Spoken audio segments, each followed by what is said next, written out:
9, 8, 7. We have a go for main engine start.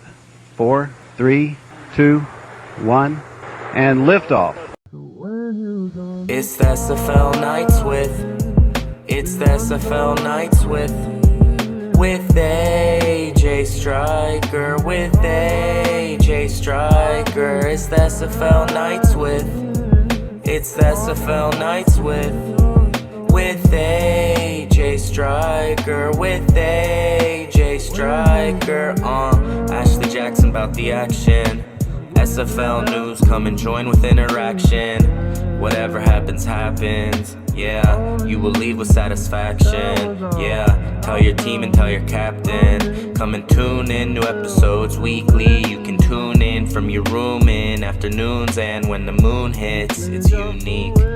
It's the SFL Nights it's the SFL Nights with A.J.Striker, with A.J.Striker. It's the SFL Nights What's up, SFL Nation? And welcome back to SFL Nights with A.J.Striker. Thank you so much for joining me today or tonight or whenever you decided to hit that play button or turn on that radio dial. I really appreciate it, y'all. And look who I have here with me tonight.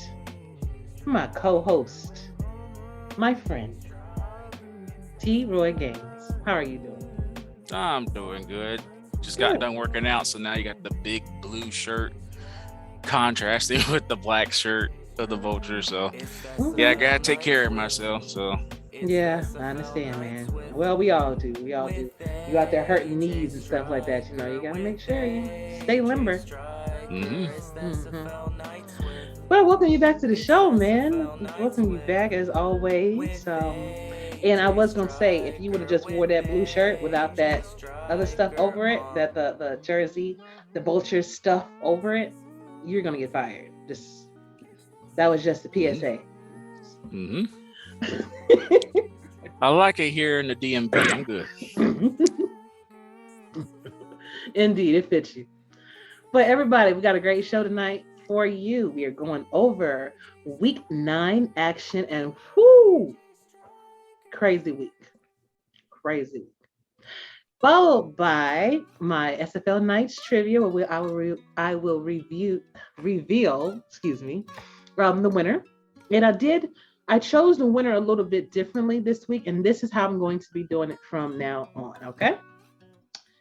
Followed by my 4th and Goal interviews, which will include Cory Mennor of the Charleston Predators, J.R. Lawless of the Jacksonville Kings, and Sully Richardson of the LA Lycans. And it's going to be a great show. It's going to be funny.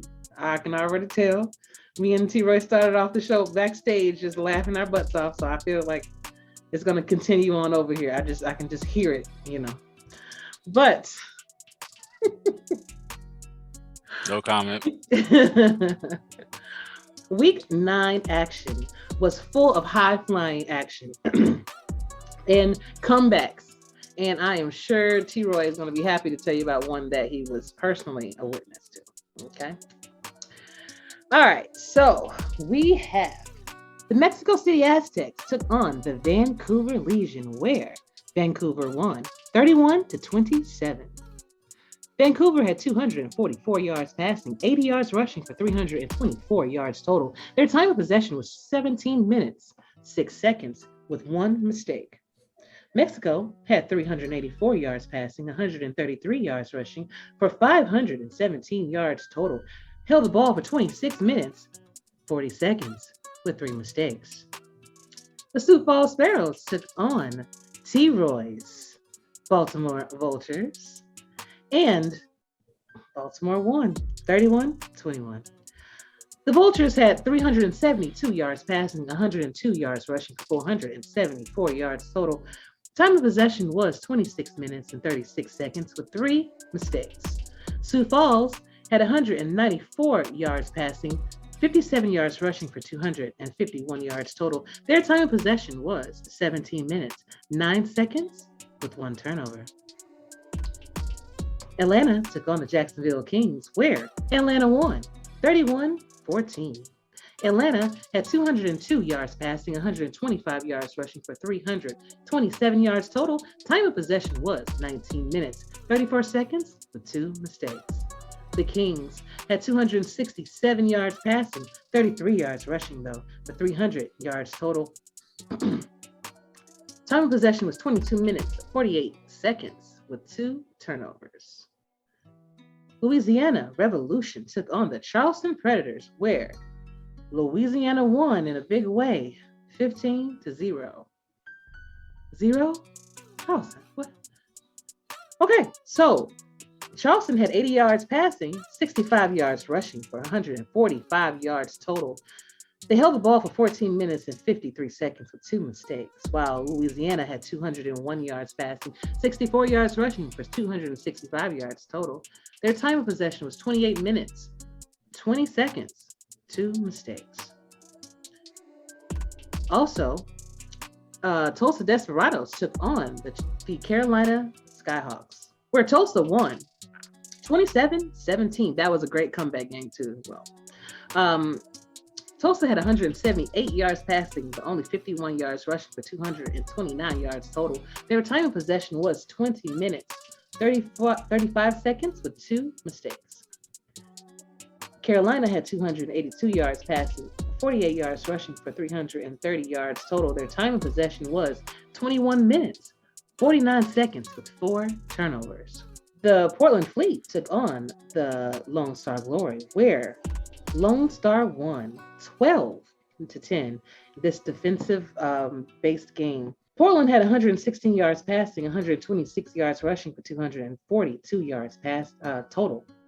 Time of possession was 17 minutes, 42 seconds with 2 mistakes.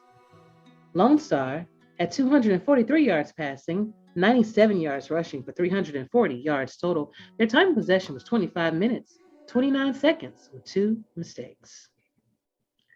LA took on the Houston Hyenas, where Houston won 29-22. Houston had 323 yards passing, 63 yards rushing for 386 yards total. Their time of possession was 17 minutes, 30 seconds with 3 mistakes. LA had 263 yards total. LA had 263 yards passing, 87 yards total for 350 yards. Oh my God. LA had 263 yards passing, 87 yards rushing for 350 yards total. Their time of possession was 26 minutes, 30 seconds with 1 mistake. Gosh, man, what's going on? The London Knights took on the Las Vegas Fury, where London won 34-28. London had 228 yards passing, 50 yards rushing for 278 yards total. Their time of possession was 19 minutes and 51 seconds with 4 turnovers. The Las Vegas had 257 yards passing, 119 yards rushing for 376 yards total. Their time of possession was 23 minutes, 25 seconds, 8 turnovers. 8? Whew, rough game.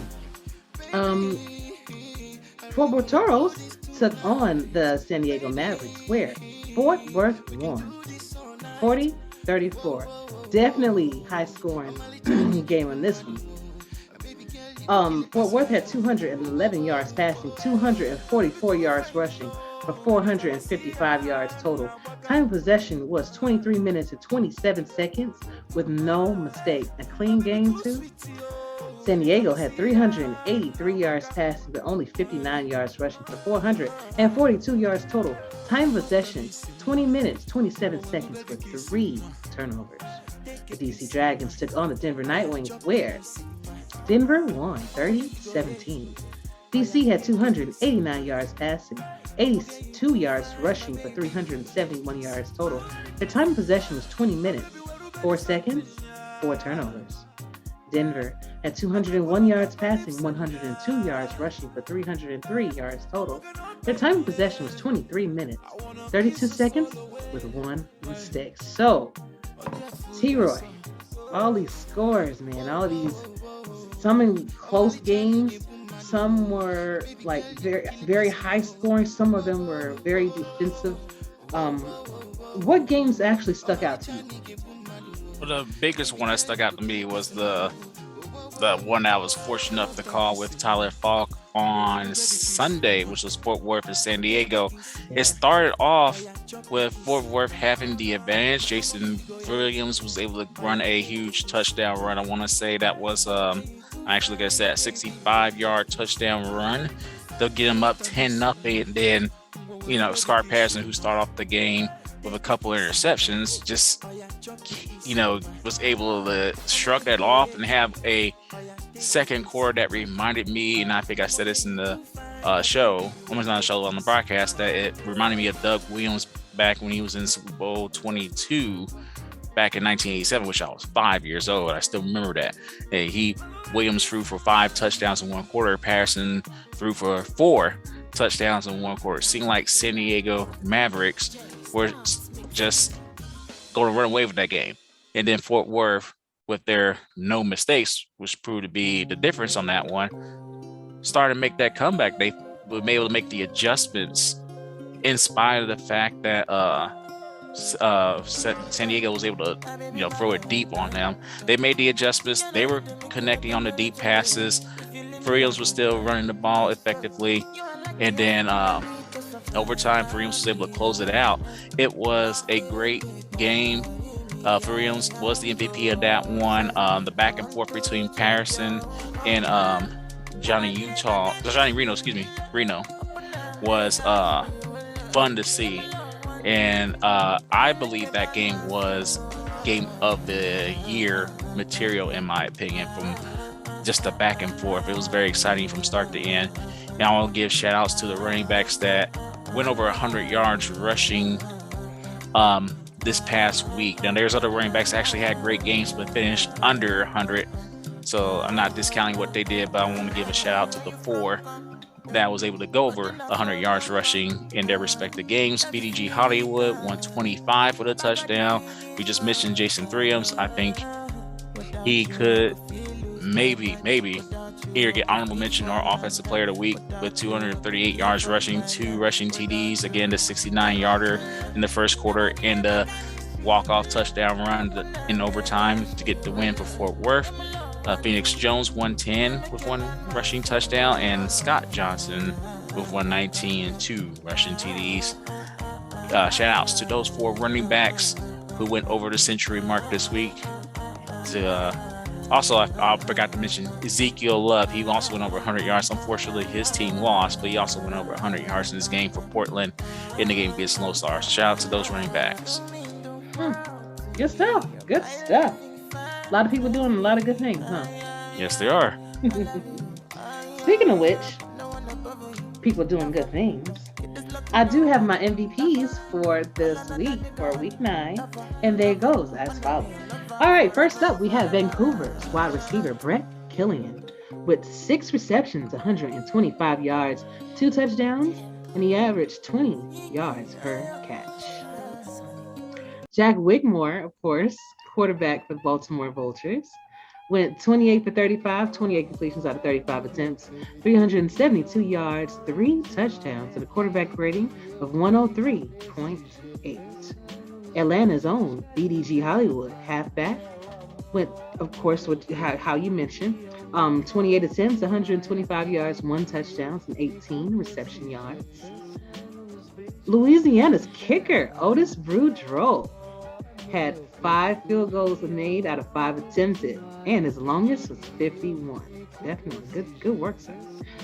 Free safety, Daniel Wright, player of the game for the Tulsa Desperados. I was actually watching the game. Totally great. Tulsa did everything in their power to come back, and they really did in a big way. And a lot of it had to do with Daniel Wright's performance with his 3 interceptions, 1 touchdown, 5 tackles, and a pass deflection. He was everywhere. Were you gonna say something to her? Oh. Lone Star Glory's kicker, James Troll, had 4 field goals made out of 4 attempted, and his longest field goal was 36 yards. We have Houston Hyenas halfback, Brad Jones, with 19 attempts, 65 yards, 2 touchdowns, and 25 reception yards. And London's halfback Robert Merrow with 10 attempts. 10 attempts, 40 yards, 1 touchdown, 38 reception yards, and 1 reception touchdown. Fort Worth Toros, Jason Williams, halfback, had 37 attempts, 238 yards, 2 touchdowns, and averaged 6.4 yards per carry. And lastly, Denver Nightwings, Eric Price, quarterback, 23 completions made out of 30 attempts, 201 yards, 3 touchdowns, and a quarterback rating of 113.3. Fantastic work, everybody. These games are not going to get any easier. The more you win, the more likely you are to be able to get into these playoffs. So that's the name of the game. Win, win, win, and try to beat Baltimore. I'm not saying anything. I know. That's why I can say it. Now, if we was talking about that purple chair, then it'd be a whole different story. All right. Moving on to Striker Nights trivia. So, last week's winner was Hunter Norwood. So, congratulations, Hunter, on being the first one to answer these both of my questions. And it was different because no one answered them in the live chat, which is how I normally would get the see who answered the question. So I posed the question in my SFL Striker Nights Discord, and he was the first one to answer. So that's how I'm going to be doing it. If you answer in chat and I see it, cool. I'll just read the chat, make sure I see who's first. But if you answer here, I can definitely see who's first then. So I think that's probably how I'm going to do it for now. So these questions, T-Roy, do you remember the questions that I asked?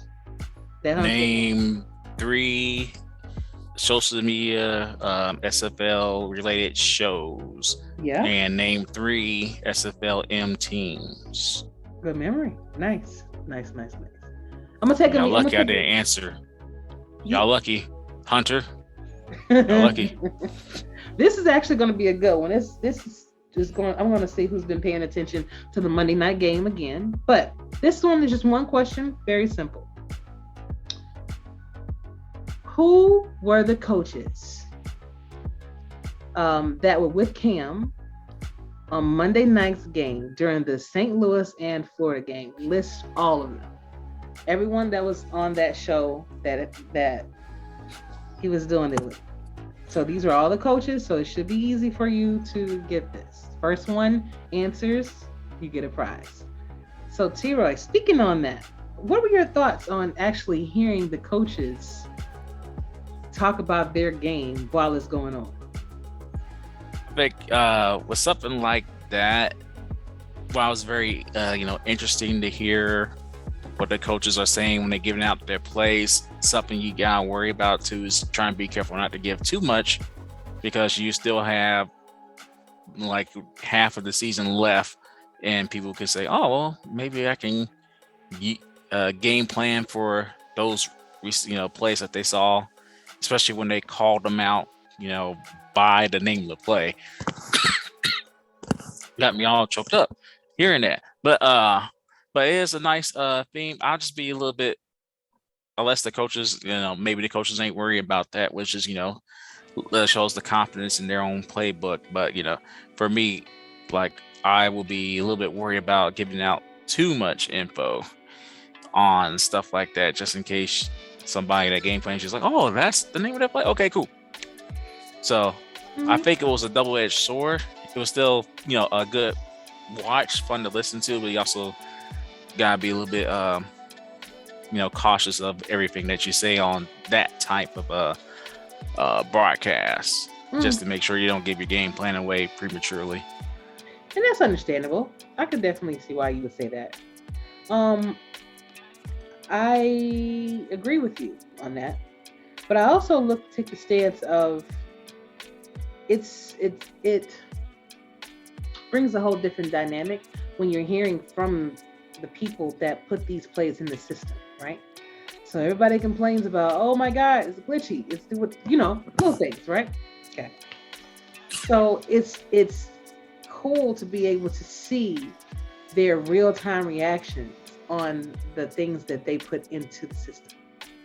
And I think while you do stand the risk of, giving some things away, I noticed Mighty was very, very careful in his answers. Like everybody did a great job, but I noticed that he was purposely being very careful in how he answered certain things. And so, very interesting. If you guys didn't check it out, check out the St. Louis, St. Louis Florida game from Monday night. Man, totally dope. And just hearing everybody's different opinions about it. Great. It's on SFL YouTube. That's right. And I'm going to have that up above us too, where you can go, and even in the description, where you can go see games, where you can go to see these past broadcasts and everything. So on to week 10 action. And it's getting close, man. It's getting close. And these games are not getting any easier. And making these selections are not going to be easy this week, T-Roy. I'm going to let you know right now. We got Jacksonville Kings taking on the Tulsa Desperados in Greenwood District Stadium on the 19th. Who you got? All right. Every time I pick Jacksonville on the road, I noticed, unfortunately, they have lost. So I don't know if I'm a bad luck charm or there's something I'm missing. I'm hoping they right the ship on this one. But I think Tulsa has that special sauce right now. I believe that they're playing, very good on all sides of the ball, offense and defense, special teams, of course. I'm going to give it to Tulsa on this one. Okay. Tulsa did play a really good game this week. Daniel Wright went off getting his 3 interceptions. And if Marcus Dunhill is not careful, he will be a victim of that too. I think Tulsa, both of these teams have something to prove, but I'm thinking Tulsa is going to eke this one out because they're at home. I think that's going to give them a slight edge this time. Los Angeles Vikings will be taking on the Fort Worth Toros in the Stockyards. Also on the 19th. What you got? This is going to be another close one. I think that the win from Fort Worth last week is going to help them momentum-wise, and I think that's going to carry over for this week. Los Angeles still very dangerous team. You can't sleep on them, but I think Fort Worth may have found something. I do advise them to use Robert Garrett Jr. more because he's actually one of the taller receivers in the league at 6'7". When he's tight end, but still 6'7". So I advise them to use Robert Garrett more because, I'm assuming he'll win most jump balls anyway. The Lycans got a very balanced attack themselves, but I think this might be Fort Worth's third victory of the season. I'll pick them. I don't know why we gotta agree all the time, but I guess I have to agree with you on the Fort Worth Toros. I think that momentum is going to what carry them in this game. Still not sure what LA team is going to show up. They're going to be the high-power offense they've been known to be, or are they going to, kind of have a struggle game? So I'm just not sure. So I'm going with Fort Worth. Denver Nightwings will be taking on the Baltimore Vultures at Sports Gamers Online Stadium.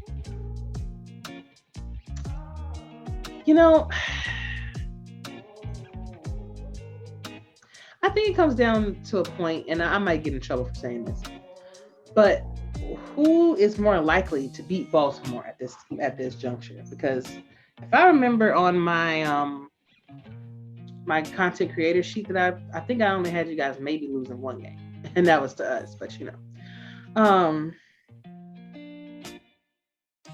we got to go with Baltimore on this. I mean, until I see a team that could really stand up to the high power, a defense that could stand up to the high power offense with Jack Wigmore and all his weapons galore that he has. And even the defense being able to capitalize off the mistakes of everybody so easily. I got to go with Baltimore. So, the Charleston Predators will be taking on the Carolina Skyhawks at David A. Richardson Memorial Stadium. Ooh. And both of these teams came off big losses. Both of these teams are going to be angry. So I think it's going to come down for me for which defense is going to come and show up. And I think that Charleston is going to win on the road with this one. What about you? I think it'll be which offense is going to be the more balanced of the two. So they have the decent result on the rushing game, while their passing game was probably both teams' main focus. I think the rushing attack from either Logan Jack of Carolina or Keith Swearingen of Charleston is going to prove to be the difference maker in that game. The problem with Carolina is those, and well, I can't really talk because Charleston unfortunately did get shut out. But Charleston do have their moments. Who is more hungrier now? That's the thing. I think this game will determine whether one of these two teams will miss the playoffs. I think this is that turning point game for both. I cannot ignore home field. Matt South definitely has to make sure, actually both quarterbacks, to be honest, has to make sure they protect that ball, take care of that ball, and they both are very capable of doing so, Kentez and Matt South.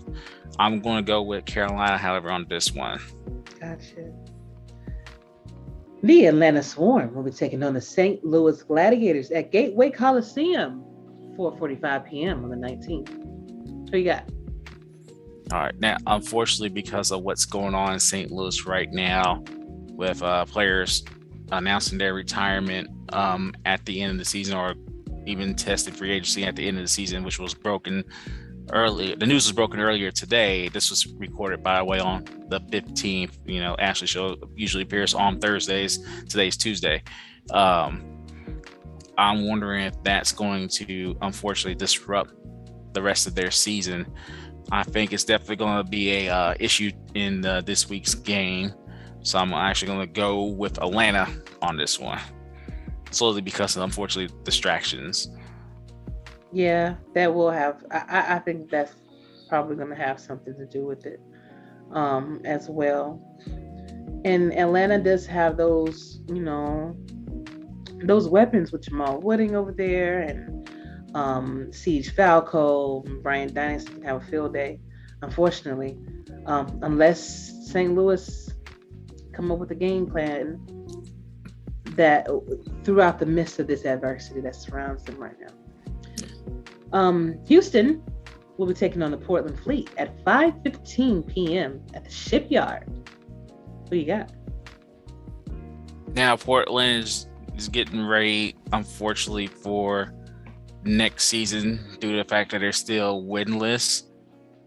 They need to play like every game is their Super Bowl. They need to play like every game is spoiled for them. Finish the season on a high note. Houston is no joke. We all know that they can beat you with the run and the pass. DR Sims has been going off this season. Brad Jones has been a very good running back for them this season. Part of me is like, I can't go against Houston, but part of me is like, I want Portland to at least, finish off the season on a high note, because it's another one of those teams that are struggling. But if Portland can get that passing game going, their running game's always going to be there. Ezekiel Love's always going to be there, but they got to get that passing game going to help out Love. I don't think they're going to do it in this game, unfortunately, for them. So I'm going with Houston. Yeah.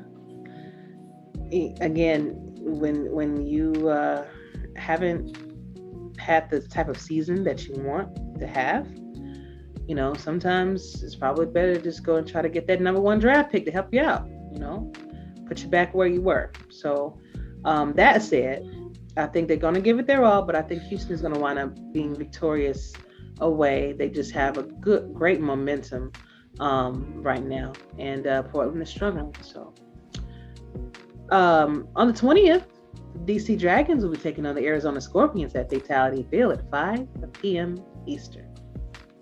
Who you got? I think both of y'all are very balanced. This is one of those matchups that, as a person who knows players or coaches or ownership from both teams personally, this is one that I dread having to pick because I'm cool with Destro. And of course, I'm cool with Stephen Monex, Sebastian Energy himself.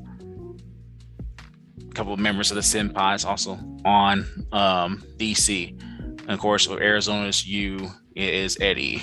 And you got Jay over there. I know good people. This is legit hard to pick because I also think y'all are equal in everything, offense and defense, special teams. I don't think this is an easy pick for anybody outside of DC and anybody outside Arizona. I haven't seen who you got. I don't know if that's been made yet, but this is going to be a hard one for me. I ain't going to pick a winner on purpose for that, but I will say that the team that commits the most turnovers will lose this one. And people was like, oh, that's like a no duh thing, but there have been games where the team that committed the most turnovers still won. So that has happened. Yeah. That has happened in this league somehow, some way. I'm that's my I'm hearing dogs howling right now outside. I hope everything's okay. That's what's throwing me off right now. But yeah, I think dang, you go check down there. No, because it's neighbors, unfortunately, not mine. I don't have any dogs. But I think it's going to be a toss-up. I do like the fact that you guys are at home, though, so that might play a positive impact on you. But DC's hungry after losing 3 out of the last 4. But I think this is going to be a very close game between you two. That's my answer. You better be glad I like you, because I'll let you slide with that one. Now, normally when it's your team, I get that. But everything else was fair game. But I'll let it slide this time. Mm-hmm. Just this time. But I'm going to go with Arizona Scorpions. We at home, we got to defend it now. I'll tell you, one thing we do have to also make sure we take care of, besides the ball, is Kevin Zay. Kevin Zay, you got to make sure you close up all lanes when it comes down to that guy. Shabazz, you got to be able to capitalize on any pass that he wants to throw your way to my free safeties and my strong safeties. I need y'all to be there. You got to be, because we need it. I know they do too, but we need it more. Las Vegas Fury will be taking on the Queen City Corsairs in Conpro Field, 5:20 p.m. It's going to be a good game. I think the way Las Vegas played, though, with those 8 turnovers, I mean, unless they clean up whatever those issues were to cause those 8 turnovers, Queen City is going to be victorious in this game, and that's what I'm going with. Queen City. And for that reason as well, I am going with Queen City because they are hard to beat at home. Queen City is no joke, and their defense is stout. Of course, we're going with personal experience facing them earlier this year. Vegas do have the offense to stay in the game, but it is going to come down to turnovers. So they can game plan to a point where they can just trick, I don't know the better term for this right now, blow Queen City to sleep on certain type of plays and then beat them with the home run, pass play, or splash play. Then they can get their running game on point. They should win it, but it's those turnovers you got to worry about. So, you know what? Yeah, I am going with Queen City. But I think it's going to be close. Mm-hmm. The London Knights will be taking on the Sioux Falls Sparrows at Liberty Park, 7:20 p.m. What do you got? London. It's going to be hard. I think London's going to win this one. It is at Sioux Falls, though, isn't it? It is. Oh, okay. You did say at Sioux Falls. That does play a factor. So, not to say that London can't, because they obviously beat Las Vegas at Las Vegas, a tough team. They do have to worry about GP Wells, like you guys have to worry about Kevin Say. I think they're both great running backs, and GP Wells is going to be no joke. So they're going to have to contain him and force Sioux Falls to be one-dimensional. It's going to be harder to do that at home than it is on the road. I'm still going to go with London, but I think it's going to be close. Johnny Pickler is going to have to take care of that ball. Though they got some ball hawks. We know that personally. Last week, Sioux Falls got some ball hawks on defense. They got to be careful. Yeah. I'm actually going to go the other way. I'm going to go with Sioux Falls Sparrows. I think they're going to defend their home turf. I think A.J. Levy is going to be one of the key factors that is going to need to step up, probably get some things done on special teams, some kick returns, because that he's good for them. He will get it. So it's going to take some trick plays to beat this London Knights offense. And I think they got him in the tuck. So I think I'm going to go with Sioux Falls. Florida Storm will be taking on the Louisiana Revolution at Stack Up Stadium, 9 p.m. It's going to be a great game. Who you got? I'm going to let you go first. Okay, now Ron Cochran is one of the best quarterbacks in this league. Period. Yeah. And he has the nickname as the Riverboat Gambler. Part of that is, his passes. Sometimes it's like Brett Favre in the No Fun League. You take the good with the bad. Some of those passes are amazing. Unfortunately, there's also times where interceptions do happen. Louisiana's defense has been on point, and they're at home. That's what makes it a little harder for me to pick Florida over Louisiana. Problem with Louisiana is that their offense is struggling to score touchdowns at this moment. Can they make that change in time for this one? I don't know. I think it's hard. I am going to go with Florida on this one. Yeah, I agree with you. I think Florida's offense is it's scary. Even though Ron, he'll throw a few interceptions too, but probability of them making those long, deep passes and get behind everybody, that's what he does. He's a specialty. That's his specialty. So, yeah, I'm going to go with Florida on this one. Last game is the San Diego Mavericks taking on the Mexico City Aztecs at Estadio Azteca. Also on the 20th. I'm going with Mexico City Aztecs on this one. I think San Diego, they do show promise at times. I'm just not sure, again, like Carolina, I'm not sure which team is going to show up, or which offense, I should say, is going to show up. Mexico City, they've a cornerstone team. They've proven themselves time and time again. Mike Daggs, Jeffrey Daggs, the Bronze Bomber, Matt Wilson, making sure that he's airing it out to everybody. I think that's how they're going to win this game. I'm going to agree with this one. Right now, the San Diego has to find a way to limit those turnovers. I mean, the offense went on fire for that second quarter and then just fizzled out. And if they didn't in the second half, but they didn't have those turnovers in the first half of the Fort Worth game, they probably would have came out with that victory convincingly. But those turnovers became the difference. And on top of that, their offense unfortunately fizzled out in the second half. I am going Mexico City on this one, mainly because, I think their experience is going to help them out. They're a well-balanced team. I think they're going to win it at home. But actually, I think we missed one game. Lone Star, Vancouver. Oh, I sure did. No, I'm going to hear something from Bo. Damn it. And they're going to be at Canada Field, too. Lone Star has been on a roll lately. I'm just not sure if that roll is going to continue on with the Vancouver Legion, and especially with the way that they've been playing over there. Tom Pepper airing it out. Kendra Hall still one of the leading receivers in the SFL. Brett Killian over there killing it too.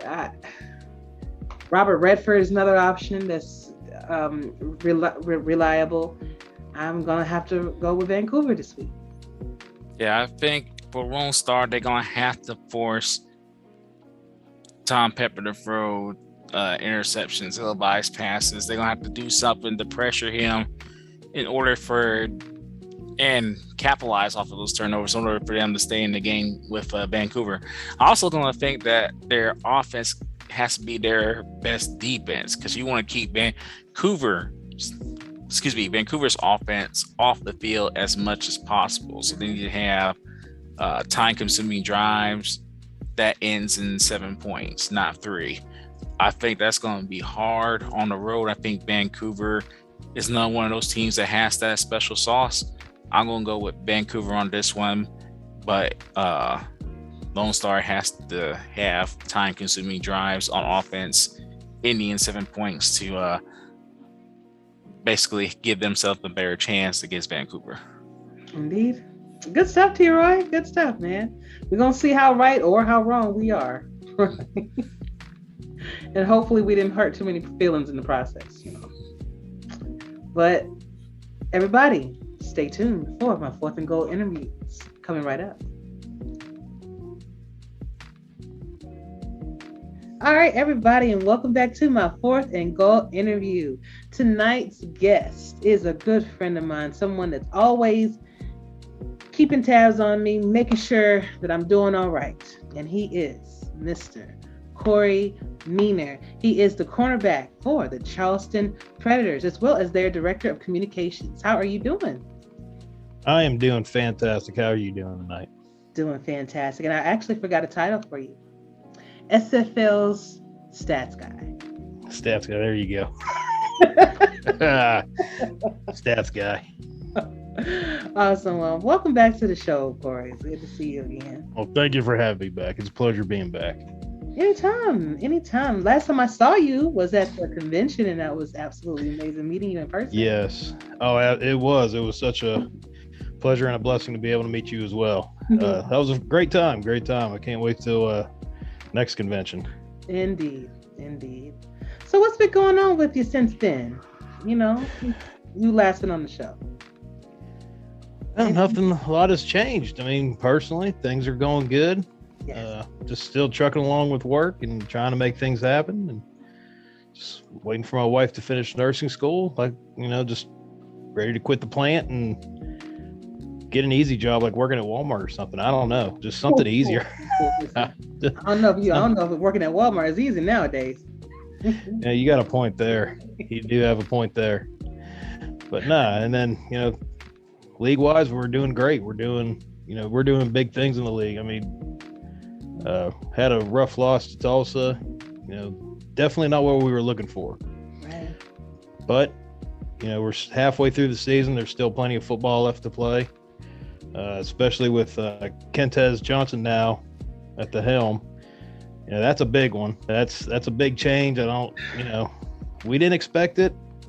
I don't think anybody expected it. But, you know, right place, right time. He was there.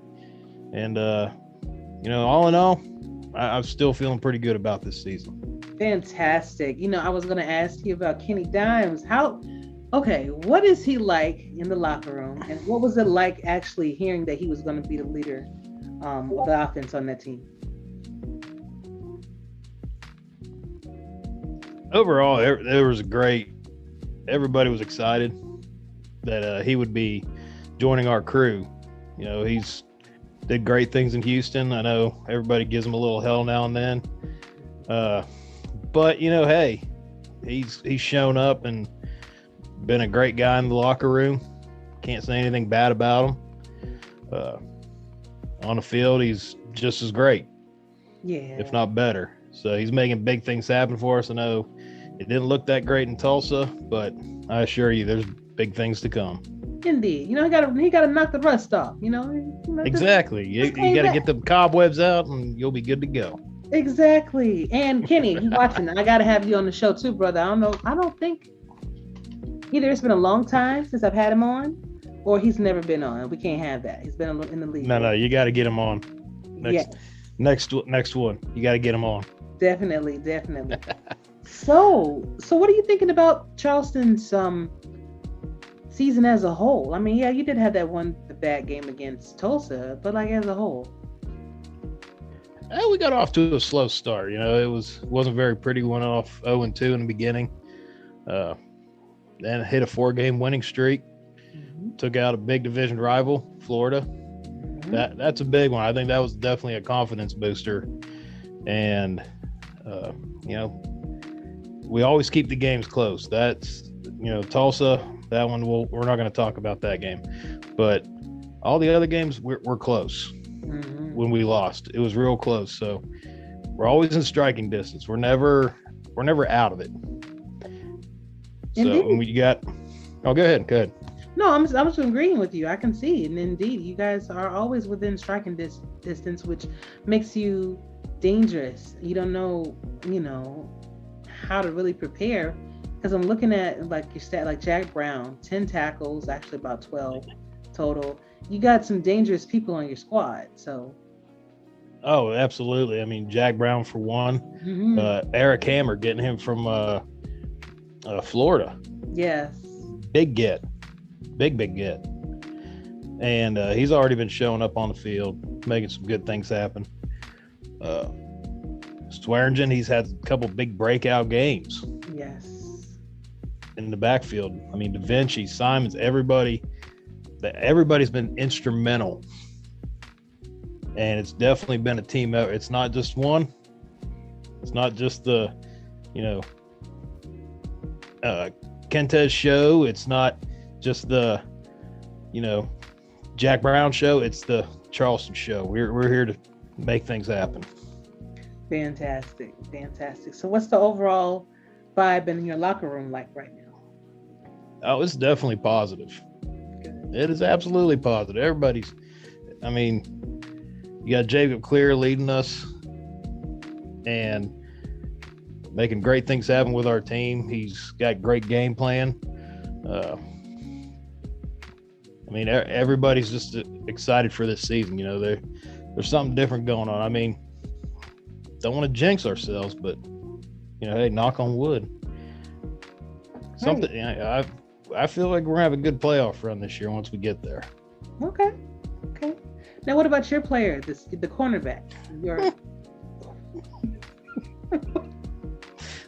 Oh, Mr. Butterfingers. Is that hence the name Dropsies?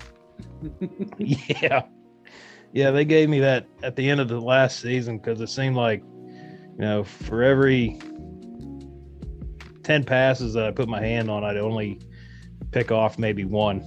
And that's if maybe it was one out of every 15. But, you know, this season, my player, you know, he's, like I said, just like the rest of the team, slow start, but picking up pace. I mean, like I said, it's not just my guy, it's every guy. That's what matters. Okay, gotcha. Now, how did you get the position as the league's stats guy? Well, they put it up, what was it, right around, somewhere around the halfway mark of the SFLM season. And, you know, I always want to help more with the league. I want to see this league flourish and grow. I believe what Cam has is great, you know, and Deputy Commissioner, everybody, they run such a great show. I mean, broadcasting side, content creators such as yourself, everybody does an amazing job. And I just want to see this league grow into something even bigger. And figured I got to contribute somehow. And so when they put that up, I was like, you know what? Hey, right here, I'll do it. And talked to Deputy Commissioner a little bit. And here we are a few months later and trying not to mess people's stats up. Try to get them in as quick as I can. And I mean, I know when I was waiting for stats to show up, I mean, I was sitting there by the computer just waiting. Let's see what I got. So that's why I try to get them in. You know, as soon as the games are over, I'm looking for them stats to start getting them going. You do. I commend you on that because as a content creator, it is important for us to get these stats as soon as possible so that we can get the shows done. We can plan and things like that. You have been doing a fantastic job doing I it. appreciate it. I try, I just enjoy doing it. I mean, it seems crazy. It's, it takes a little bit of time at some days, but I really do enjoy doing it. Yeah, we enjoy the effort, man. And you know what you can do though, you can miscount some of my interceptions. Here we go. You can miscount a few of my interceptions. We'll talk off the air. Gotcha. Yeah, I got you. But man, and that's really good when Cam can find people that he can really count on to be able to put things out in a very detailed, like very careful with what you're doing, but you're also quick about it. And I'm sure that we're all grateful for that, so I just had to. Oh, it ain't nothing to it. It's nothing to it. I just, like I said, my biggest thing, I just like to get it right. I mean, I know I'm human. I'm going to make a little error here or there. And luckily there's a bunch of great people throughout the league that they'll let me know quickly if they see something. So, they're gentle about it. So what is your process in that? If you can quickly let us know what, from when the game ends, are you collecting that data at that point, or do you have to wait until all of the games end? How do you do that? It just depends on what's going on, what kind of games are on, and especially with what Cam's got going on, because I get the feeds from him after of the stats from the screenshots post game, and at that point, I'll get them in a what do you want to call that? The Google Drive stuff, I guess. Yes. Yeah, I'll get them through there, and then as soon as he can put them up, I'm on the stats page and typing in the numbers and making things happen. How long does it take you? On a good day, 15 minutes per game. Okay. 15 minutes. That's if I can get a few things set up in advance. If I don't get them set up in advance, 20 minutes. So I try to, as soon as the first set ends, we get into the next set of games. Mm-hmm. Usually during that next set, I'm doing, as long as Charleston ain't playing, if my team's playing, then I got other things going on. That's, your stats can wait. Exactly. That's not trying to sound rude, but your stats can wait. But usually next set of games, if we ain't playing, I'll be right there trying to get everything set up and going. That way everybody can see their stats as soon as possible. Okay, gotcha. So what's next for you, Cory, in the SFL world and even in life? Do you have any plans or any goals that you're set that you want to try to accomplish? SFL, I mean, I'm pretty happy where I am right now. I'm with a great organization. I don't have any plans on jumping ship. I mean, and you can hold me to that right here on camera. I mean, I don't plan on leaving. Between Jack and Jacob, we got a great organization going, and I don't see any reason to leave that at all. We'll just see where it goes from there. I mean, in life, and with that same thing, wife's in school. I'm just trying to take it easy, trying to make sure she gets her proper schooling done, and we'll go from there wherever the good Lord takes us. Hey, he's got a plan, and I'm along for the ride. So awesome. That's the biggest thing. All right, fun question for you. What is a sport that is considered a sport that should not be considered a sport at all?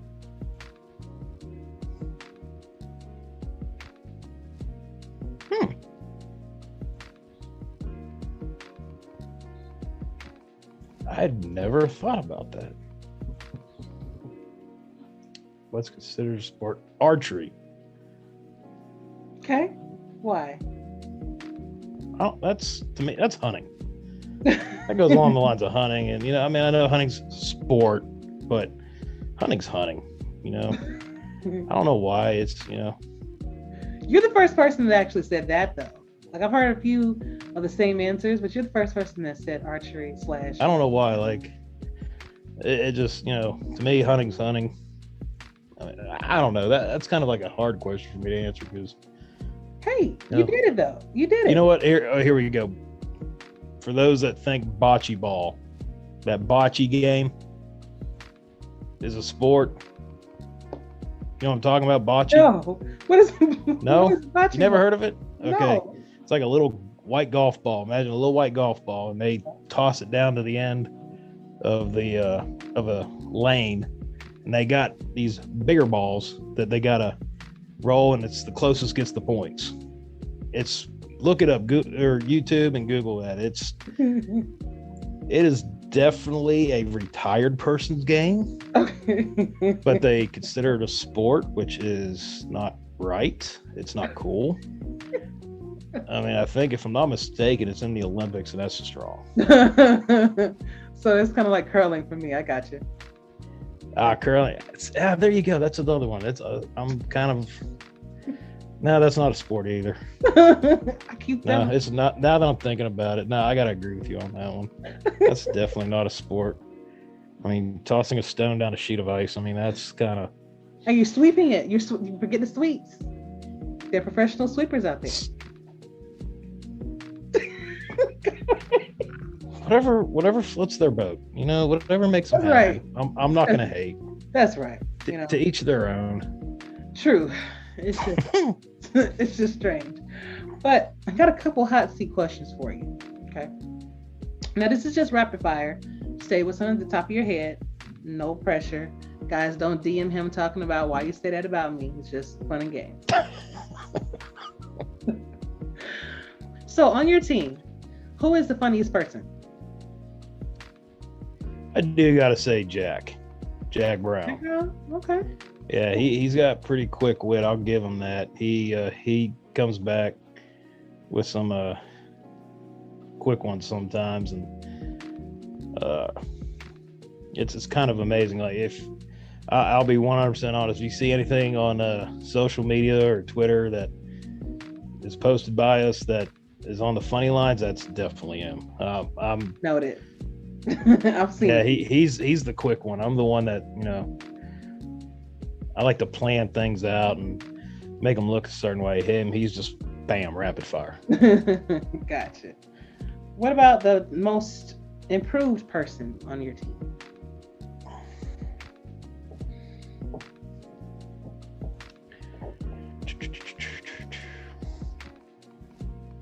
I do gotta say, with this season, Robert Cherry. Okay. He got a little bit of a slow start, but then he started to make some, he had some big sack games. I mean, he had, which game was it? I can't remember which game it was. Forgive me. I think he had like four or five sacks. So, I mean, he's definitely showing up. He's improving every week, making some big things happen. Okay. Who's the most serious person on your team? Probably me. Okay. I don't know. I want to say don't get me wrong. I like to cut up and have a good time, but I'm for the most part, I'm pretty straightforward. Cut the BS kind of person. Gotcha. Which gets me in trouble at work a lot, but we're not going to talk about that. That's a whole nother show. We can do that. We'll do a late night. Oh yeah, that is definitely late night. So what player on your team, either whether it's offense or defense, needs work?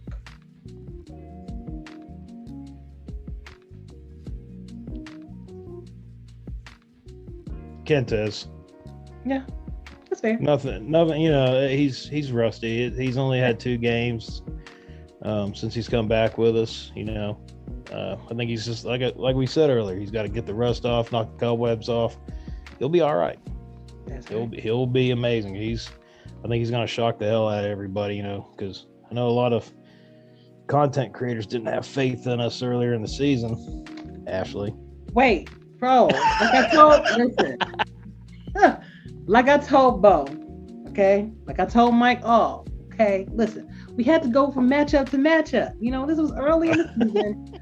We were going off what happened last season, you know. I got you. I'm not hating. All I tell you to do is prove me wrong. Then when you come on the show, I'll be like, okay, all right, okay. So who is the most overrated team in the SFL right now? London.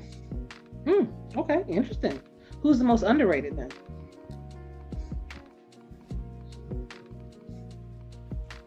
I got to give it to them, Tulsa. Mm-hmm. I got to say, they've shown up this season. Mm-hmm. They've definitely shown up this season. Gotcha. So I got to give it to them. Okay. Who has the best offense right now?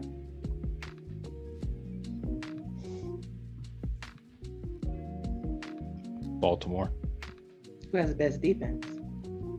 Us. Charleston. Okay. Best quarterback in the league, not on your team.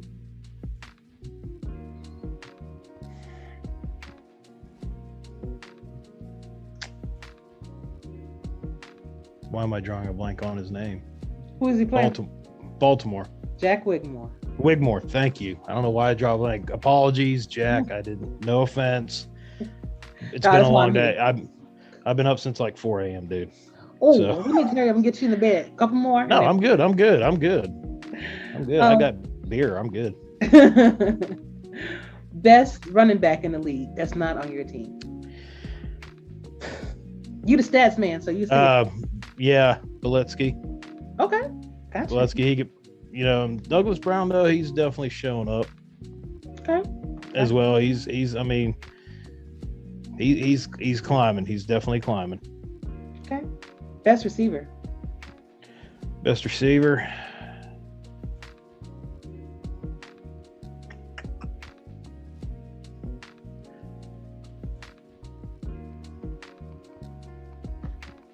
I don't know. There's a few good ones.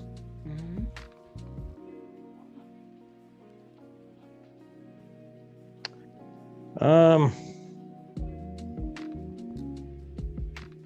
You know what? I'm just gonna kiss his ass and I'll say MSG. Oh no! I heard his head get bigger from here. Just right. Last question: who will win the season 18 championship?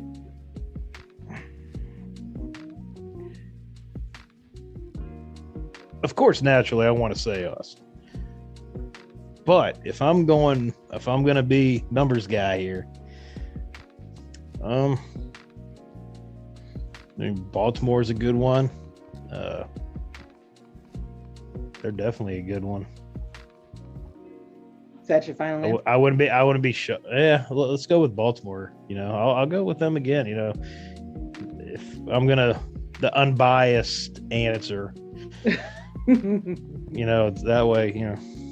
I mean, so we got two. It's y'all. It's y'all. It's us. It's us. It's us. But if it's not y'all, then it's Baltimore. I got you. Exactly. There you go. Runner up. Runner up. Well, you claimed the hot seat, sir, and I really appreciate that. And I thank you for your time, Cory. I really, especially since you work a lot. I totally get it, and I appreciate you.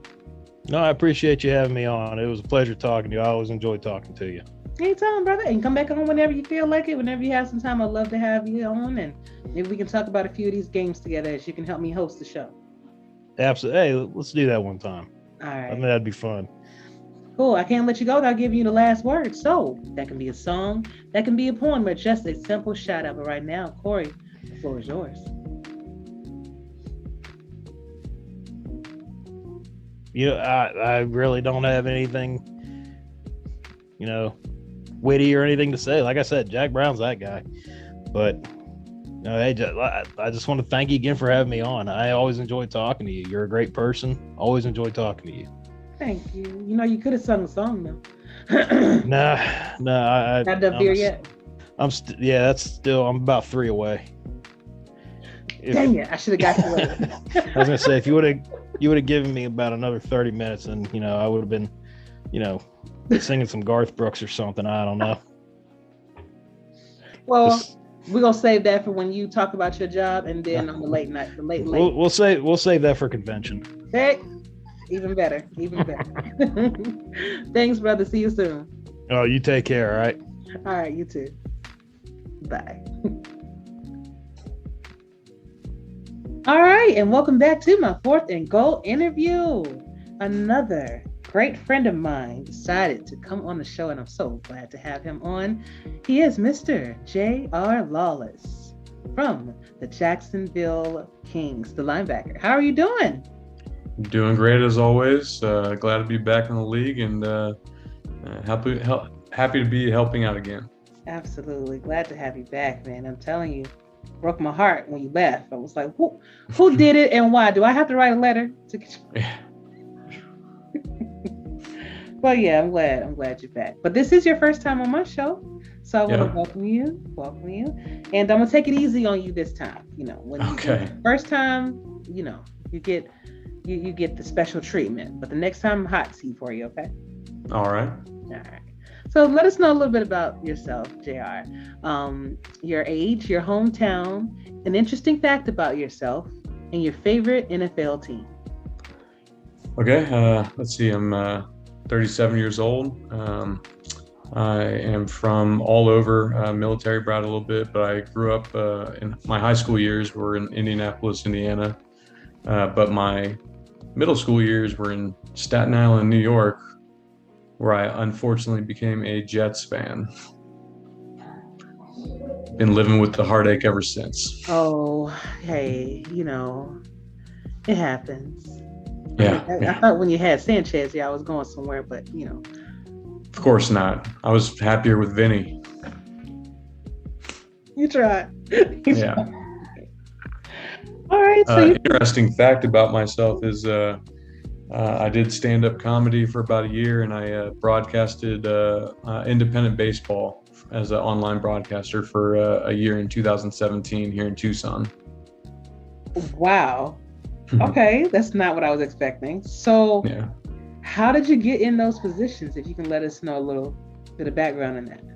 Well, stand-up, I've always been a fan of stand-up comedy. My wife and I always got along watching it and everything, and I'd been talking about doing it for years. And one day she basically just challenged me and said, why don't you just stop talking about it and get on stage and grow a pair? So I had to listen to my wife back then, and it was a good time. I had a real good long stretch. I was about a 60-40 comic. 60% of the time got laughs, 40% just awkward silence. But either way, I've got lifelong friends through the comedy scene here in Tucson, and it was a eye-opening experience, and something I think everybody should do at least once. Okay, yeah, it will definitely help you with your nerves. Yeah, for sure. All right, man. That's pretty dope. Learn something new every day about the wonderful members of our league, right? Have you ever played sports though? I played baseball, football, and soccer growing up. Baseball kind of led the way all the way up until high school, and then I took a break after freshman year. Just never got back into it. Had a lot of friends that were still on the baseball and football teams. Played a lot of backyard ball with them after the fact, but I was too busy working. I had 2 jobs by the time I was a junior, making money to fix my old pickup truck and partying all night. So I had too many other things going on. I bet. So because you have your love for baseball back then, is that why you decided to go into broadcasting for baseball? So my grandparents in Greenville, South Carolina, actually used to host baseball players for some independent leagues out there a long time ago. So when we had an independent league called the Pecos League coming through Tucson, my wife and I volunteered to host 2 players the first year and 3 players the second year. It's where you just welcome into your home, because they only their salaries at the time were $54 a week. Is what they were getting paid. It's the bargain basement of professional baseball here in America, the Pecos League, but it is still guys chasing their dream. there are a few major leaguers that have started in the Pecos League. There's about 13 of them that have gone all the way up, and we wanted to help somebody out with their dreams and stuff. So the first year we hosted 2 of them. We were just a host family. We went to all the games and rooted the guys on. They did win the championship that year, and actually one of the players that stayed with us scored the winning run off of a wild pitch from third. A kid named Jesse Baker, still one of the best natural gifted catchers I've ever seen in my life. And then the second year, there were some talks that the broadcaster from the year before was hoping for a 2-man booth. Somebody mentioned to him that I used to do stand-up, so I was comfortable in front of a mic, and he offered the spot to me, and took a game or 2 for me to get under my belt. But after that, I enjoyed the hell out of that summer. That's wonderful. That's amazing. You got a chance to actually live out one of your dreams. That's like that. I like that. Yeah. So you can also say that with Mr. Baker, your hospitality helped encourage him to score that game-winning run, and the rest is history. We like to think so. I like that. So tell me, ultimately, why did you decide to come back to the league? The whole reason I left in the first place was I'm in the military, and I was off on a TDY to Las Vegas for some training. Had an incident health-wise, ended up fracturing my orbital bone and bleeding. I lost half my blood supply into my stomach. I ended up with a cancerous tumor, and I pretty much had to stop all hobbies and concentrate on myself and spending as much time as my family in case things had gone south. And it was a rough 4 or 5 months. So I kind of turned everything off around me, a lot of the buzzing going on, and enjoyed some silence for a little bit. Back at work, I'm actually finishing up my, I'll be hitting my 19th year in the active duty service, and looking at retirement soon.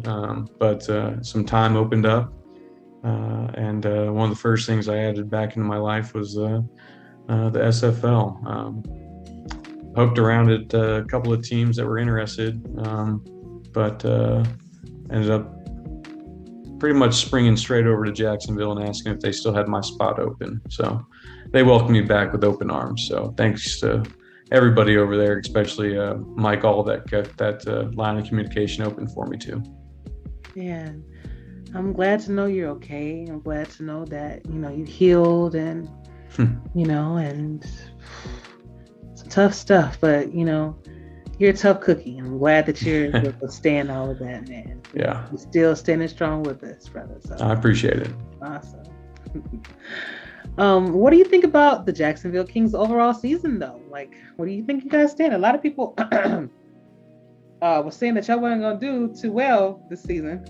I think we had a few people that laughed it off and thought that we had just a lucky break week 1, but I think we're proving a lot of the haters wrong, and we're showing people that we came to play. We got a lot of good. Our draft was phenomenal this year. I think we added a lot of key pieces that have been nothing but playmakers for us each and every week, and they all complement the way we've been doing business from the get-go. I'm kind of enjoying the fact that I'm a little bit of a background player right now, and waiting for my opportunity to hit the highlight reel. But for now, I got the best seat in the house, kind of watching some of these guys cooking up the highlights.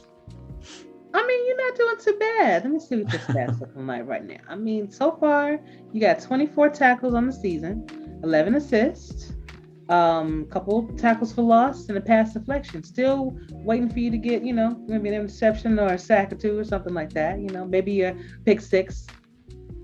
Be nice. Right? But you're doing pretty good, for just, knocking the rust off a little bit. Yeah. 2 seasons gone, but still brought something to the table, I suppose. Exactly. And it's amazing that the team that you left, they want to welcome you back, you know, as if you never missed a beat. Yeah. What's the locker room like over there? Oh, it's awesome. Very supportive. We don't have any bad apples or anything like that. Everybody's locked on Saturdays to try and get our progressions in. We talk about sports a lot. Lately, some of the NCAA basketball betting talk from here and there, and it's just a good overall atmosphere. I don't see a reason why after this season we wouldn't bring everybody back and keep enjoying the ride. Yeah, I understand that. I definitely understand that. So, I was wondering, what is your next plan for the SFL? So I know you do graphics. You do a fantastic job with graphics, and I just have to, again, thank you for all the times you bailed me out, man, with my Player of the Week articles, and even with other little projects I was trying to do. And you just like, hey, Ashley, I got you. You know. So, what else is I'm just part of the cog that keeps this machine going. So, Indeed. Other plans, I don't really have anything specific in mind. If somebody needed help somewhere, I'd suppose that I would look into how I could help or what I could do. You mean like graphics wise or things like that? Are you talking like broadcast or staff? I haven't broadcasted anything except baseball in 4 years, so or going on 5 years now. So I'd probably be a little rusty, on this side of the mic. I don't know. I might give it a shot in the minors and see what I can do and kind of get spooled up. But yeah, that'd probably be a nice opening. I wouldn't mind grabbing at. Mm-hmm. And they, when it's the minors, they let everybody try it out, and since you actually have that background, though, I'm sure it's just like riding a bike. You're just going to get right back into it, the groove of things. You're going to be just fine. So, I'm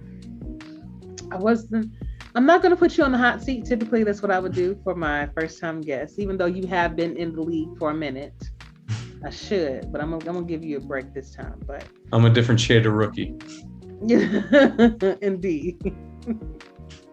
So, what is some advice that you have for the rookies that are coming out this season? It's going to be, because we actually have a lot that are joining the league. I think we're probably at around 80 something crazy like that. So, what do you have advice? I would always say to no matter what your hobbies are, especially in this environment, get as involved as you can, and you'll get more out of it. You'll enjoy the little things that the league has to offer, and get an opportunity to play in all-star games and get mentioned throughout more opportunities like that. The more involved you are, I think the more you'll get out of it. I think that'd be my advice to anybody getting into the league. Fantastic. Well, JR, this was fun, and I want to thank you so much for being on the show with me. And please come back whenever you want to. Doors always open. You want to help maybe go over some games, maybe this the championship round, playoff championship time, be a part of a panel that I'm putting together. Unless I'm too busy getting ready for the game. There you go. Well, you're multitasker. You can do that, I appreciate that. Anytime, man. So I cannot let you go without giving you the last word. So that can be a song, that can be a poem, or just a simple shout out. Right now, JR, the floor is yours. Really, all I'm going to say is keep the positive vibes coming from all players throughout the league. It's nothing but love all over Discord channels, and let's keep fighting. Somebody's going to win the ring. Why not you? Why not me? Exactly. Why not us? All right.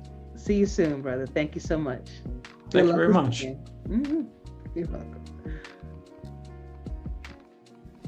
All right, everybody. Welcome back to my Fourth and Goal interview. Tonight's guest is Mr. Sully Richardson, of the quarterback of the LA Vikings. How are you doing?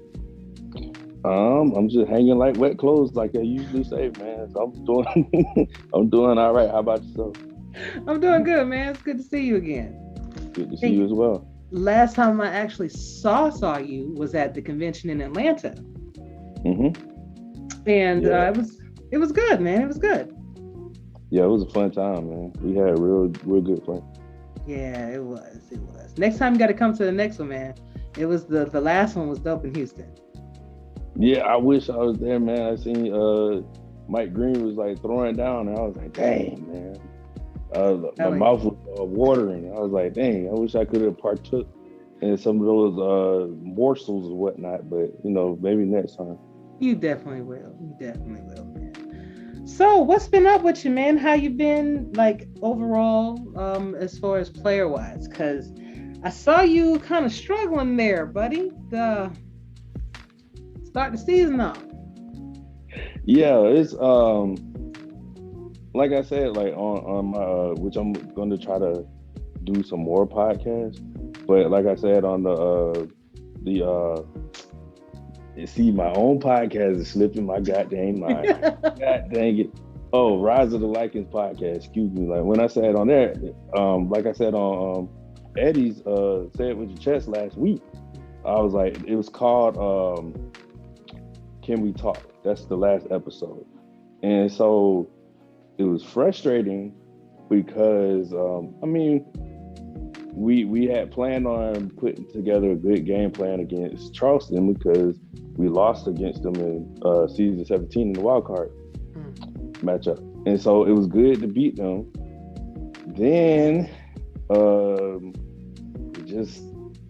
think what was it? We got on a 3-game losing streak. So we were 1-3. And so going into the bye week, all of us was upset. And so I just made the podcast because I was like I saw better in all of us, like on the offense and the defense. And we basically just had a little come to Jesus meeting. And after that, like, we just started winning. We won 2 straight. And like, I didn't throw any interceptions. So I don't care if I throw interceptions. The thing is, if we don't win the game, then I'm pissed. Right. You know what I'm saying? So, we're doing better. Even though we lost to Lone Star, I don't attribute the pick 6 to Bo Martin Jr. for us losing.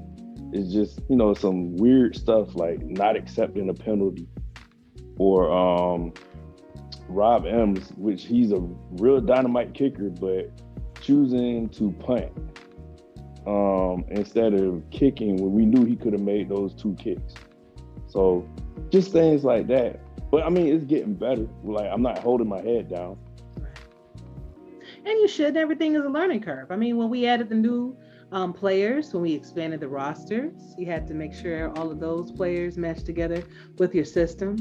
And even when you're trying to test out new plays, you don't know how that stuff is really going to work.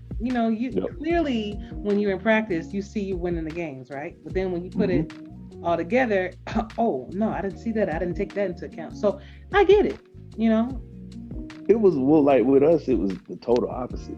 Really? Sometimes our sims will look like wonky. It'll look really weird. I was like, dang.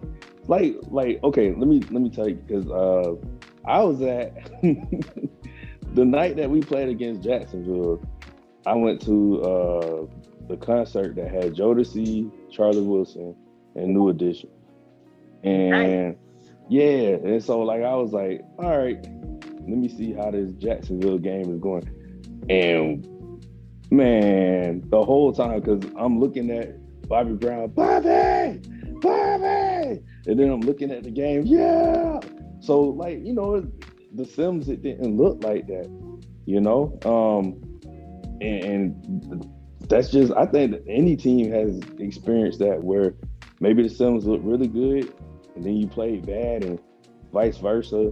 Yeah. And that's just how it is sometimes. Yeah, but even just looking at, what you've done so far this season, it's not bad. You got 219 completions out of 299 attempts. Almost at 2,000 yards passing, 14 touchdowns. We ain't gonna even mention the interceptions, bro.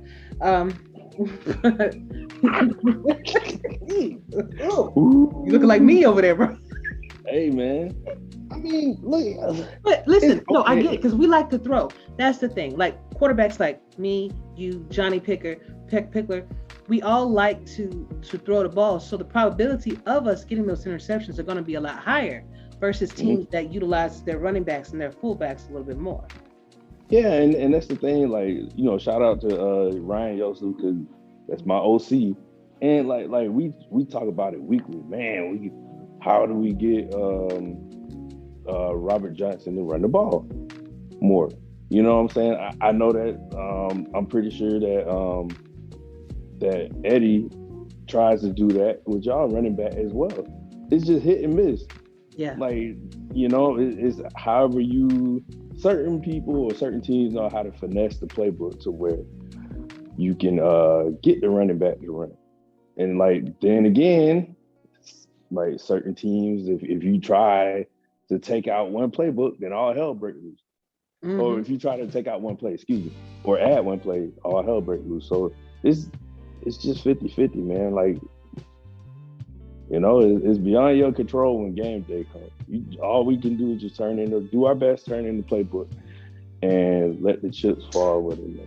Indeed. Now, you were on the Carolina Skyhawks for 3 seasons, and then you've been on LA for 3 seasons now. So what are some of the similarities and differences of both ball clubs? The similarities, I would say, like let me see. I say the potential, because like to me, like I always, like I said before, like Carolina, I was gonna be a Skyhawk till I left the league or till I died or something like that. And it didn't end up working like that. So, but the similarities is like it's so much talent. Like if you look at their roster, like when I was there and even now, there's so much talent on both sides of the ball. The same thing with LA or whatnot. And it's a lot of camaraderie. We both locker rooms, like we used to get along with each other, like simming all together. Like even when we sim, we used to joke around and whatnot. The differences, I'd say, I mean, for some reason with Carolina, and even Harisha tell you this, like it's not hard. I mean, with so much potential, it's just like it's always, like I said, like it's broken mirrors or whatnot, like bad luck. Like, and no matter, like when we were there, when I was there, like we used to put in work all the time. Like we put in a lot of work, but it never translated on the field. I guess that's just basically the differences, man. That's the differences right there. It's like I think it's gotten a little bit better because it was a lot of negativity sometimes. You know what I'm saying? And which is understandable. Because when you're not doing as well, it's kind of hard to be positive. Yeah, exactly. Like that's where me being a former rapper or whatever, I used to cuss all the time. And then I got better. But then when it's just a game, but then when I was with Carolina, I started cussing a lot.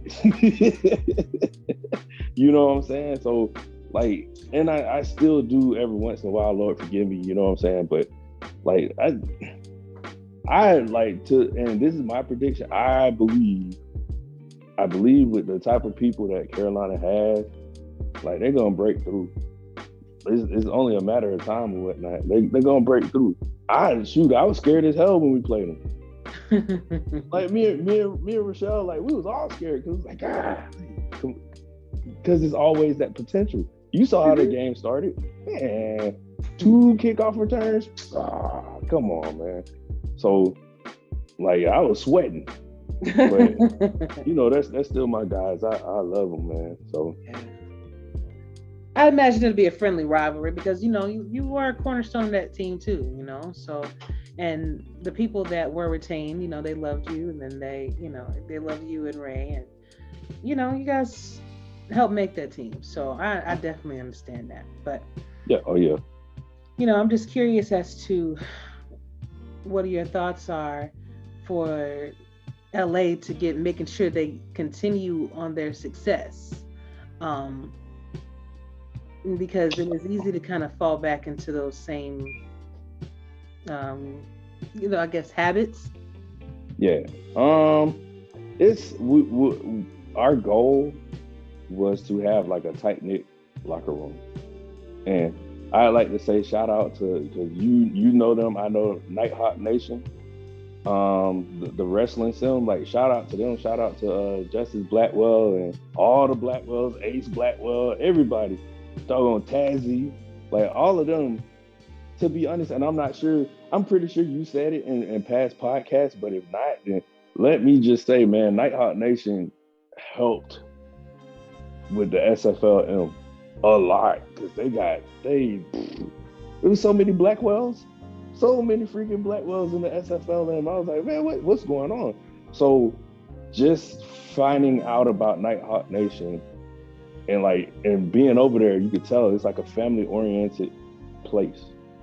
So getting we got Ace at first, and then drafting Tazzy this past draft. It's just like it's a family friendly place. We talk about wrestling, like we enjoy each other's company or whatever. I just say as of on the field, because that's off the field, just having like a family oriented locker room. And then on the field, it seems like me and Yosef have finally found a type of chemistry with our playbooks, to where, shoot, you saw it last week. We were supposed to win that game. I hate to go back to it, but even they said it on they said it on the Road to Glory on their podcast. If it wasn't for I think the two field goals, like they'd be down because like we were scoring. You know what I'm saying? Yeah. But it seems like me and Yosef, Yosef being the offensive coordinator and me being a defensive coordinator, it seems like we found a chemistry to where like we're really good on the field. So I just say, if we continue to be family oriented, get the right people in our locker room, like it's a lot of people who they care about their player, but it's like they're not all about themselves, they're about the team. So nobody is like, oh, I need more catches, or I need more carries, or I need more tackles, boom, boom.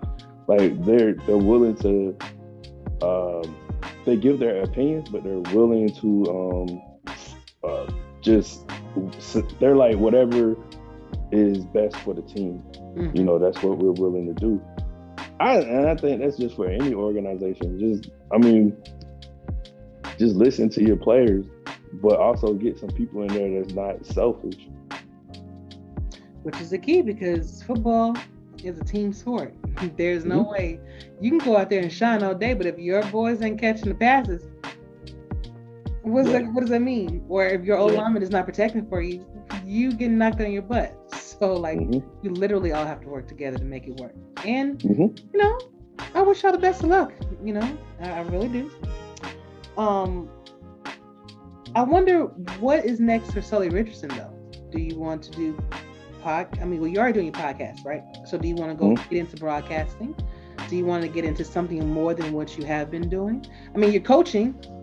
Ever thought about owning a team? We got a lot of rookies coming in. Expansion teams gonna be popping up soon. I gotta get my IRL, my in real life money up before I do that. I do that, you know what I'm saying? I'm kind of comfortable like where I'm at right now, because that was my goal when I first came into the SFL. I remember. It was to own a team, whatever. But I think before I do something like that, I want to help to bring a championship to the team that I'm on, and also just I don't know, I just want to leave a good name. Like, I want to have a good name in the league before I do something like that. So who knows? Like, you never say never, but just right now I'm comfortable. I'm trying to get up there with Headie being one of like the top defensive minds in the league. You know what I'm saying? Like, and I believe I'm close to it. Yeah.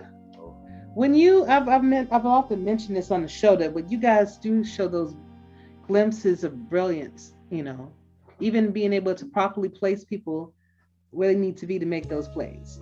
Like, for instance, when you played us, I think it was last season, and Rachel caught 4 interceptions. You know what I'm saying? You were able to place her exactly where she needed to be in order to capitalize. So you guys have a knack for that. It's just about capturing that every week. Then you have the potential to be one of those unstoppable teams, you know? So like I said, it just takes time and patience. That's all. Anything worth having is going to take time and patience for you to perfect. So that's a word right there. That's a word. Go ahead now.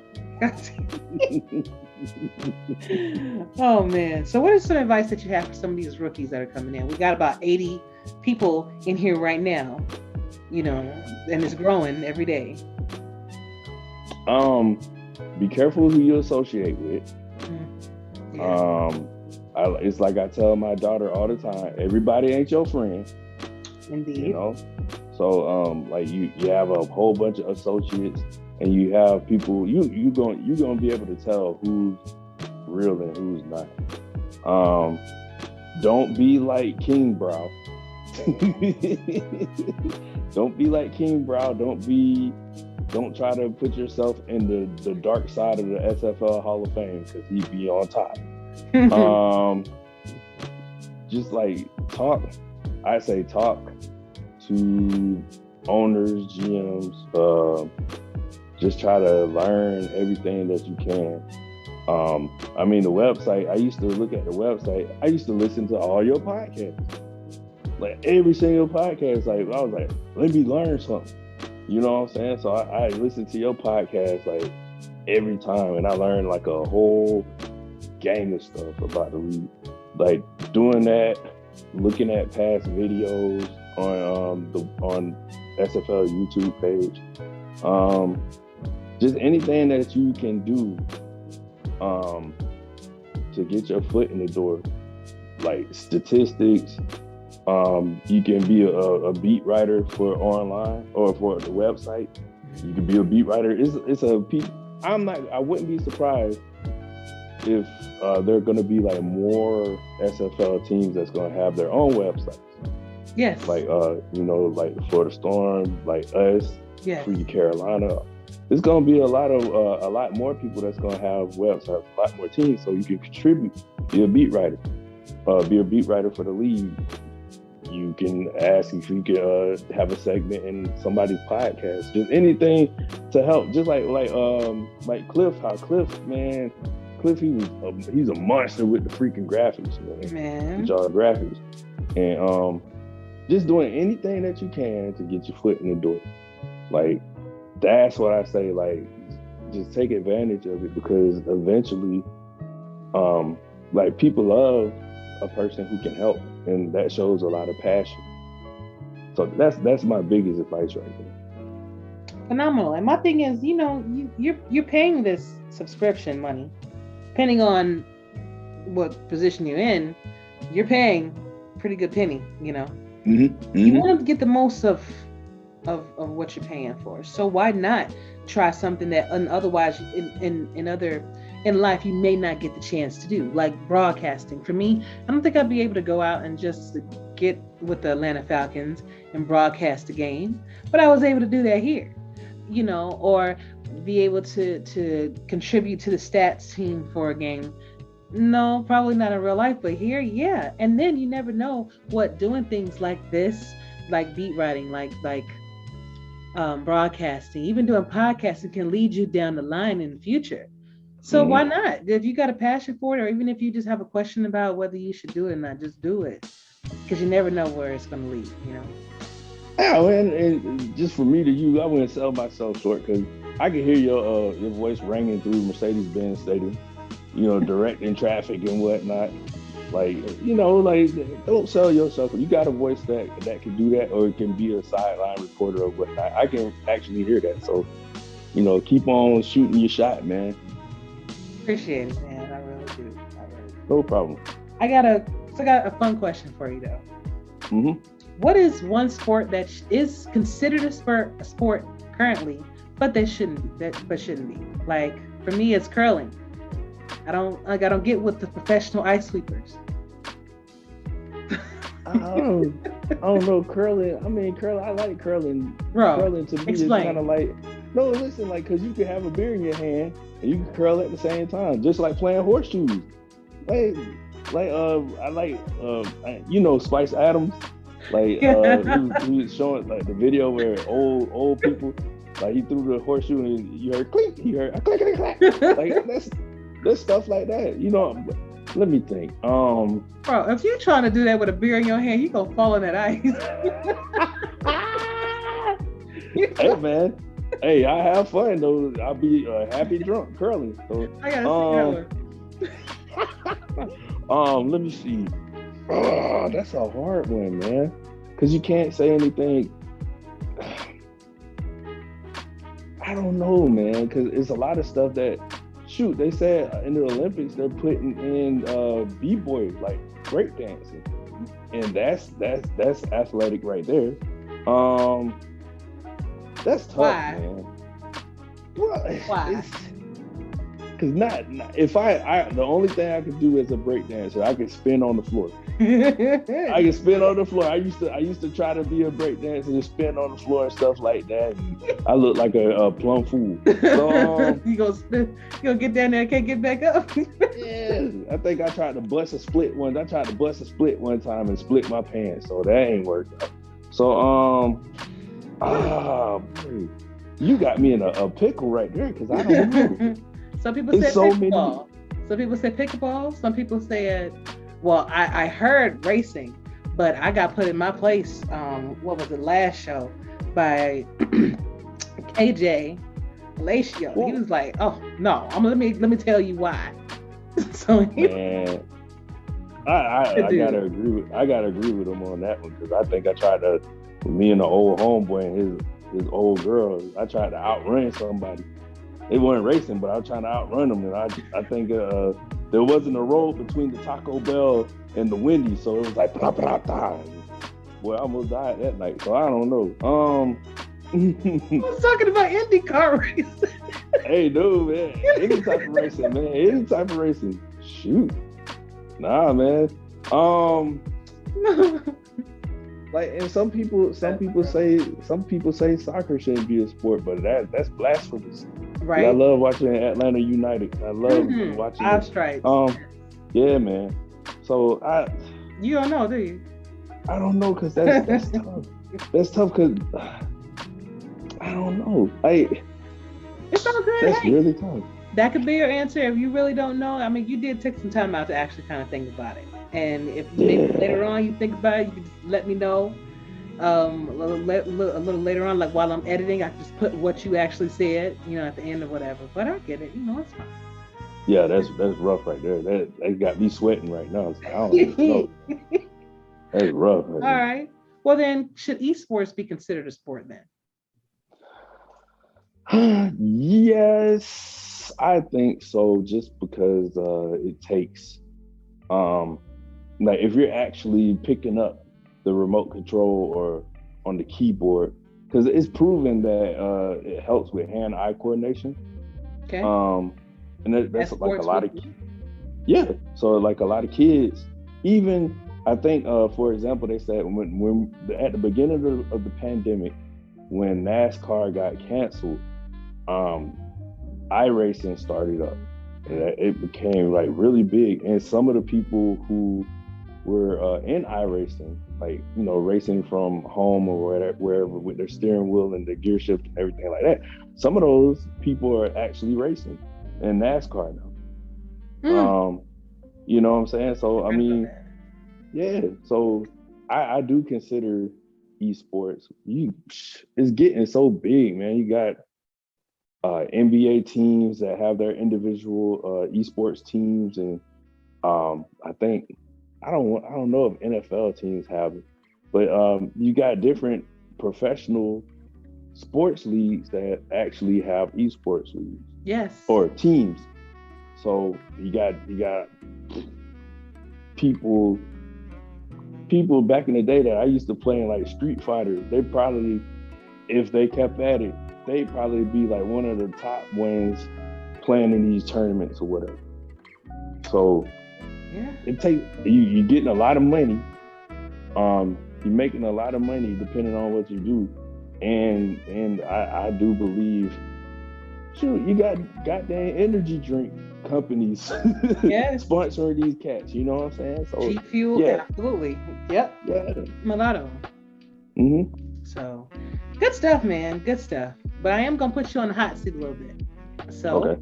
These are gonna be rapid fire questions, and since you are at work, I do want you to kind of answer these quickly because I don't want you to get in trouble, brother. So okay. And guys, do not DM Sully talking about why you said it about me, why you said it about my team, because this is for fun and games, okay? All right. So, who is the most serious person on your team? You already know my answer. Right. I do. Rochelle is serious. I mean, she's fun, but she's fun.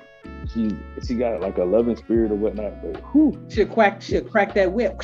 I know. What? Man, that's my girl though. But yeah. All right. So who's the funniest person? Yosef. Joseph? Okay. Yeah, Yosef. Like, I think on one of the articles I wrote about him when he was the minority, we made him the minority. One of the minority owners right next to me. He sent all these pictures for the article, and one is him in a Buzz Lightyear outfit, and and another one is of his kid, is his little son holding a football with a pink tutu on. Oh my God! No. And so he's funny, man. He's hilarious for real. All right, so who is the most improved player on your team? It could be offense or defense. Most improved. I gotta say, I'm gonna say it's a toss up between Jack Hacksaw and Mike Scott. Okay. Because I'd say that because poor Jack, he's been moved around everywhere, and now like he's like a really good cornerback. And Mike, he was like our third string cornerback last season, and now he's deflecting balls and getting interceptions or whatever. So I say it's a toss up between those. Okay. Oh, now who is someone that needs improvement? Me. That's I fair. put that on me. Yeah, right. that's me. That's fair. All right. So, who is a team that's overrated in the league right now?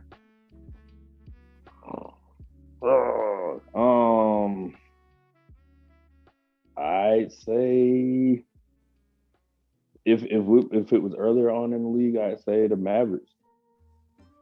Okay. But they kind of in a tailspin right now. You see what I did right there, tailspin. So yeah. So I'd say that I can't say none of the top teams because they're doing good.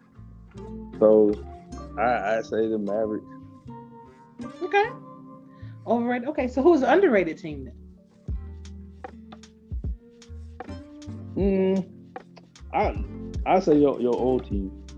Tulsa? Yeah. You know, Yeah. you're the second person that said that on the show. By the way. Mm-hmm.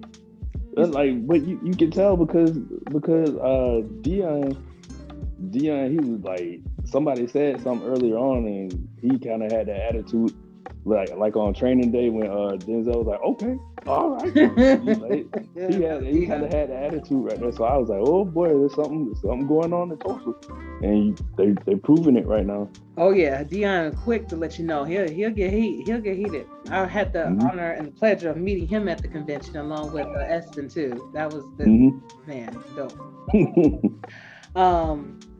Okay, so Who's the best quarterback in the league? That's not on your team, of course. I gotta give it to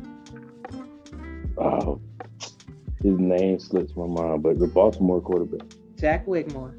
Yeah, that's the best right there, man. No, that's the second time somebody done forgot about that dude's name, man. Y'all gonna have to remember. Hey. I knew it. It's in the dark recesses of my mind right now. Gotta bring it back up here. Yeah, I had to. Yeah. Gotcha. Hold on one second.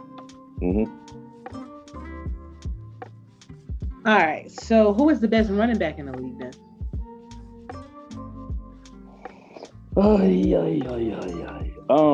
Say?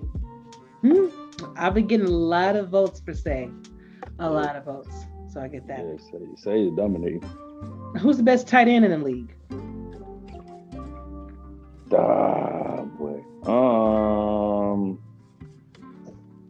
Dang it. That right there, I don't know, cause like we caught hell playing Charleston when they had their tight end. And there was somebody, I forgot. Oh, I was concerned about, was it Jack Wall? When we played Jacksonville, I was like hella concerned about him. So you said the tight end for Charleston. Yeah. So it's either Lyric Da Vinci or Jay Taylor. I say both. I say both of them just because I was trying to focus on trying to stop them. You know what I'm saying? Like usually when if you have two tight ends and they're really, really good, man, you can stop one, but you can't stop the other one. Yeah, you might be right on that, bro. Because he had 137 yards last game, 6 receptions, and a touchdown. So. And that's who, like, even though like in the wild card game, even though we kept them down for a good little bit, like, you know how it goes. Like one good play and that's when the momentum swings. So, and they help, the tight ends helped a lot. So I'd probably say, Charleston, their tight end. Got it. So who has the best defense in the league right now?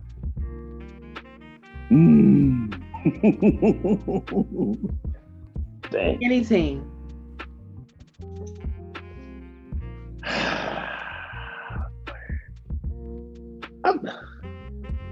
I'll take the safe answer and say Baltimore. Okay.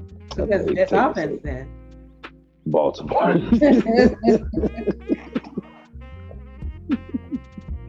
All right. Last question. Who's gonna win the season 18 championship then? I gotta plead the fifth on that one. No. I can't. You can't. I can't say it. I want to say the Los Angeles Vikings. You can, if that's what you believe. Okay. I've heard. Okay, so Cory was on this. He's going to be on this show too. He gave me 2 teams. He said, of course, I'm going to always say Charleston, but just in case Charleston don't make it, then this. Yeah, because I was going to get my second option. If I say with my heart, I give you. I'm gonna say this, and not just because I'm on the show, but I like for us to win. But if not us, then I'd say Arizona or Carolina, because I think like we all really deserve to have a breakout season. You know what I'm saying? So I say that's with my heart of hearts. Well, appreciate it, man. Hopefully, the way the trajectory goes, if stats and numbers hold correctly, we're supposed to make it. We'll see though, But it's an honor to even be in that conversation. You can be a thought, so we appreciate that, bro. We really do. Oh, that ain't no problem. But man, thank you so much for flaying the hot seat. Now, granted, that was kind of a scaled down hot seat from what I would normally do, but I know you're at work and I ain't trying to get you fired, so. But thank you. Go ahead. Thank you. No problem. Anytime. Yeah, come back and see me whenever you can. But I can't let you go without giving you the last word. So that can be a song, that can be a poem, or just a simple shout out. Right now, Sully, the floor is yours. Oh, I gotta thank you, man. I gotta think. Let me see. Okay, I guess I'll rap something. I'll rap an old song. Okay. I remember when you used to be a 10 compared to my preconceived opinions. Out of millions, they used to speak slander in my ears, but to know you, I had to be near your soul. It was like a breath of relief. You helped me to release these demons past beasts. At first they tried to eat and eat, yet we slayed the dragons, and with their fire we created heat. My heart beats like a rhythm, like drums in the church when the Holy Spirit hit them. Now it's Christmas. We gave each other irreplaceable presents. It's like eating too much, man. You tend to regret it. Your smile resembled the sun setting. And when the moon glowed, I suppose you were a blessing. Now it's a messing. I can't believe it was a waste of time, but time flies when you're on my mind. It's winding down. Okay. Yeah, dude, I'm muted. I'm like, no. Okay, look at you. Off the top. Okay. That was dope, man. I actually remember hearing a few of your tracks, man. And you're very talented. I hope you get back into it though. Well, who knows, man? Maybe one day if I get the proper equipment or meet the right people, I'll probably do it.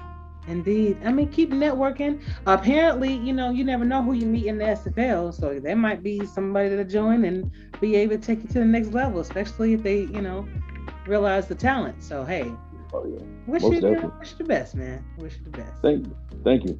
You're welcome. And come back and see me whenever you can. Maybe during the playoffs, you can be on my panel. Oh, no doubt. I'll take you up on that. All right. Sounds good, brother. You have a good one. You too. All right.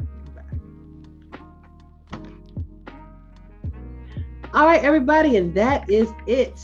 Thank you so much for joining us this evening. Special shout out goes out to Sully, Cory, and JR for being on the show. And of course, my co-host, T-Roy Games. You got some good words for these people before you leave? Okay, just shout out to the Vultures locker room.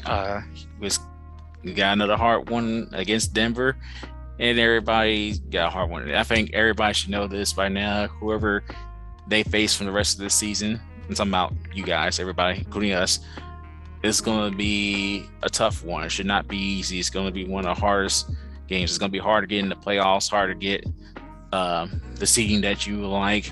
So you got to win these games down the stretch to help get you in a prime position in the playoffs. So it's going to be hard. Let's get ready to buckle up and go.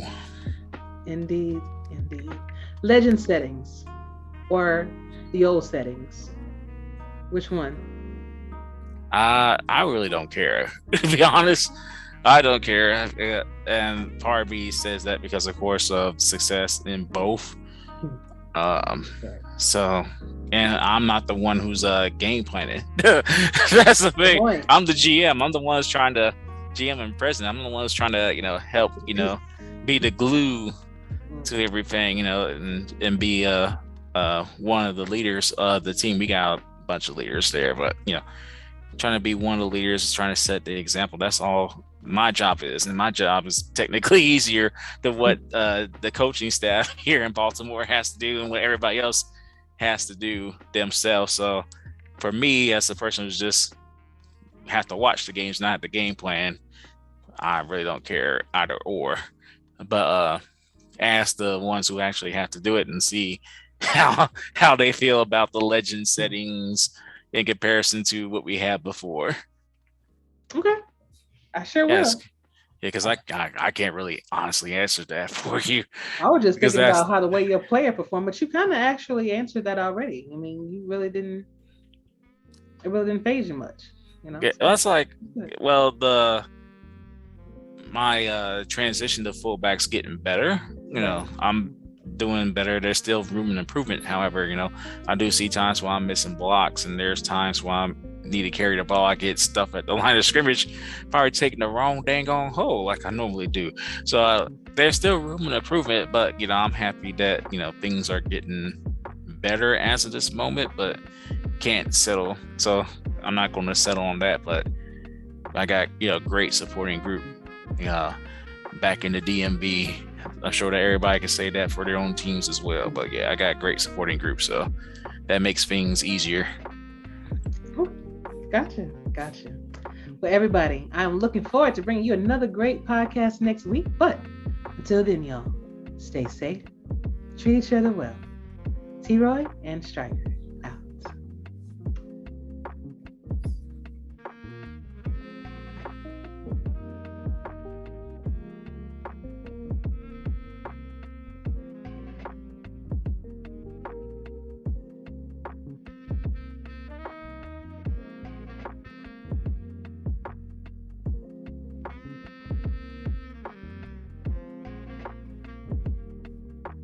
What's up, SFL Nation?